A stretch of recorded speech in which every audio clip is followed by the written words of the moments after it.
வணக்கம் மகளே. அதிமுக தாவேகா கூட்டணி சேர்ந்தால் 200 தொகுதிகள் நிச்சயம். டெல்லி எடுத்த ரகசிய சர்வே. விஜய் முதல்வரா, துணை முதல்வரா, கொள்கை எதிரியுடன் சமரசம் செய்வதா, திமுக எடுக்க போகும் ஆயுதம். இந்த தகவலை பற்றி இந்த வீடியோவில் பார்க்கலாம் வாங்க. தமிழக அரசியல் களம் அண்மை காலமாகவே ஒரு புதிய பரபரப்புடன் நகர்ந்து வருதுன்னே சொல்லலாம். அதிமுக, பாஜக, விஜயின் தமிழக வெற்றி கழகம் ஆகியவை கைகோத்து ஒரு மெகா கூட்டணி அமைக்கப் போவதற்கான பேச்சுவார்த்தைகள் கிட்டத்தட்ட உறுதி செய்யப்பட்டு விட்டதாக அரசியல் வட்டாரங்களில் தீவிரமான தகவல்கள் கசிந்துள்ளன. இந்த சூழலில் டெல்லியை மையமாக கொண்ட நிறுவனத்தால் நடத்தப்பட்ட ஒரு ரகசிய சர்வேயின் முடிவுகள் தற்போது கசிந்துள்ளன. அது தமிழக அரசியல் கட்சிகளிடையே பெரும் அதிர்ச்சியை ஏற்படுத்தியுள்ளது. டெல்லியில் உள்ள ஒரு உயர்மட்ட குழுவால் நடத்தப்பட்டதாக கூறப்படும் அந்த ரகசிய சர்வேயின் முடிவுகள் இந்த 3 கட்சிகளின் கூட்டணி அமைந்தால் மொத்தமுள்ள 234 சட்டமன்ற தொகுதிகளில் 200 தொகுதிகளுக்கு மேல் கண்டிப்பாக வெற்றி பெறும் என்றும் தமிழகத்தில் ஆட்சியை பிடிப்பது உறுதி என்றும் தெரிவித்துள்ளதாக தகவல்கள் வெளியாகியுள்ளன.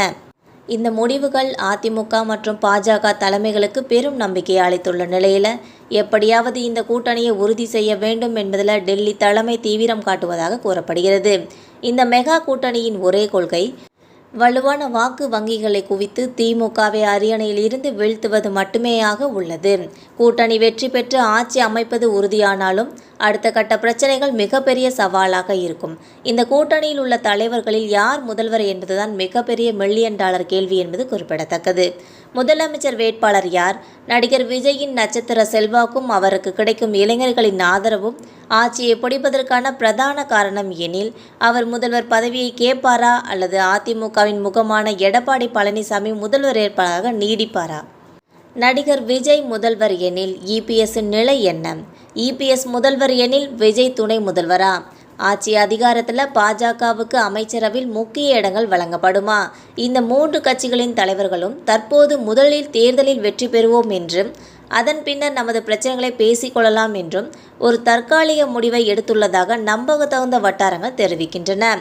அதிகார இலக்கை அடைந்த பிறகு பதவி பங்கீட்டில் ஒரு கடுமையான சமரசத்தை அவர்கள் எதிர்கொள்ள வேண்டியிருக்கும். இந்த கூட்டணியில் உள்ள மிக முக்கியமான அரசியல் முரண்பாடு தமிழக வெற்றி கழகம் சார்ந்ததுதான். நடிகர் விஜய் தனது அரசியல் பயணத்தை தொடங்கிய போது திமுக மற்றும் பாஜக ஆகிய இரு கட்சிகளையுமே தங்கள் அரசியல் எதிரி என்றும் கொள்கை எதிரிகளாக அறிவித்தார் என்பது குறிப்பிடத்தக்கது. ஆனால் இப்போது பாஜகவுடன் கூட்டணி அமைப்பது, கொள்கைகளை உதறிவிட்டு அதிகாரத்திற்காக சமரசம் செய்து கொள்வது என்று வெளிப்படையாகவே விமர்சிக்கப்படும். இந்த முரண்பாட்டை தான் திமுக தனது தேர்தல் ஆயுதமாக பயன்படுத்த திட்டமிடும். தமிழகத்தின் அரசியல் வரலாற்றை மாற்றி எழுதும் வல்லமை கொண்ட இந்த கூட்டணி நகர்வு திமுகவின் ஆயுதத்திற்கு எப்படி பதிலளிக்கப் போகிறது? டெல்லியின் ரகசிய சர்வேயின் 200 என்ற இலக்கை அடைந்து தமிழ்நாட்டில் ஒரு புதிய அரசியல் சகாப்தத்தை உருவாக்குமா என்பதை அறிய 2026 தேர்தல் களம் வரை காத்திருக்க வேண்டும் என்பது குறிப்பிடத்தக்கது. இந்த வீடியோ உங்களுக்கு பிடிச்சிருந்தா மறக்காமல் சப்ஸ்கிரைப் பண்ணி பெல் ஐகானை கிளிக் பண்ணி வச்சுக்கோங்க. அப்போ தான் நம்ம போகிற டெய்லி வீடியோஸ் உடனுக்குடன் வந்து சேரும். தேங்க்யூ.